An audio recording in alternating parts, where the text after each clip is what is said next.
Trending ba? Si Ombudsman Remulla. It is not an act of retaliation, it is not an act of revenge, but a call to be loyal to the office. There are certain moves na nag-gather sila ng support para hindi mag-file ng courtesy resignation. Ano daw, nagkakuha sila support, hindi sila mag-file ng courtesy resignation. Hindi pa rin pagsunod yun sa direktiba ng bago niyong liderato. Para hindi mag-file.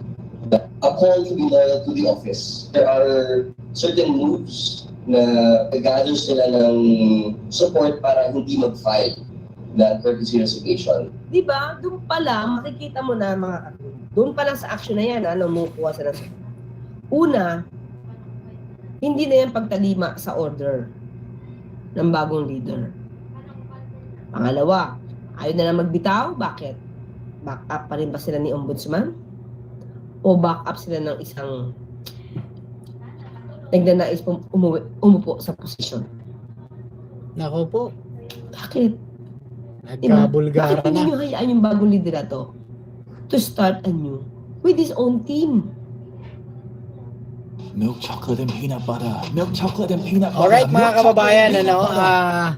grabe. Talagang matindi itong in-appoint. Ang dami. So, tingnan natin, no? Kung ano mga mangyayari dyan, tapos ayaw pa.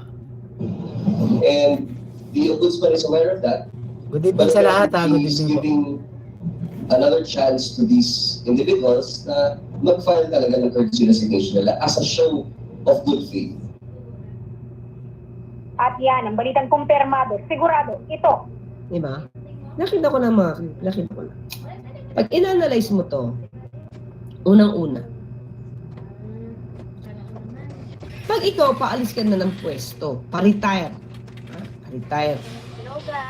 200? Grabe, sobrang dami. Alam mo, 200 yung mga in-appoint. tao mo dyan, co-terminus yun. Bago umalis, bago mag-retire, Alam mo, 200. napapasok ng bagong liderato, dapat meron siyang sarili niyang team. Ombudsman Martes, bakit mo finil up? Supposed to be mga vacant itong mga posisyon na to para sa pagtatalaga ng bagong ombudsman. Bakit mo finil up?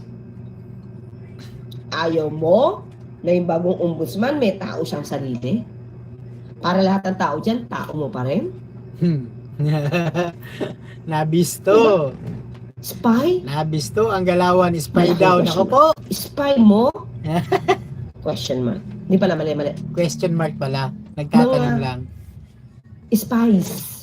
Yan. Spies mo? Question mark.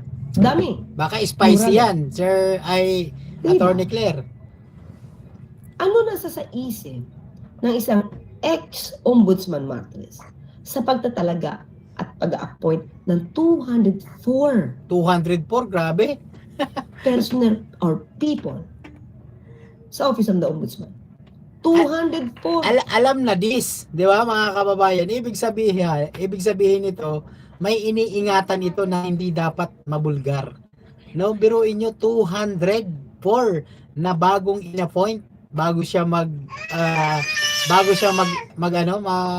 umalis diyan sa ombudsman. Nako po, mga kababayan ko kayo na humusga. Okay nga natin Atty. Ngayon, Claire. problema, di ba? Isa na yan, vacant na yan, mag-fill up na agad, mag-fill in na yan. Yung mga vacant seat na yan, na naaayon sa gusto ng bagong leader, ng bagong ombudsman. Hindi niya magawa. Kasi, nag-fill in ka doon sa vacant seat na yun. Diba? Ang sarap uminom ng kape habang nanonood kay Atty. Claire Castro. Isipin mo di ba? Kape tayo mga kababayan ha. You fill the vacant seats with your men. Pili mo. Paalis ka na Diba? Sabi ko, hindi pwedeng hindi ko to take up in. Kasi hindi magandang example ang ginawa. Considering that how old is he? Diba? Salamat sa iyo ha, Sir Kier Santos.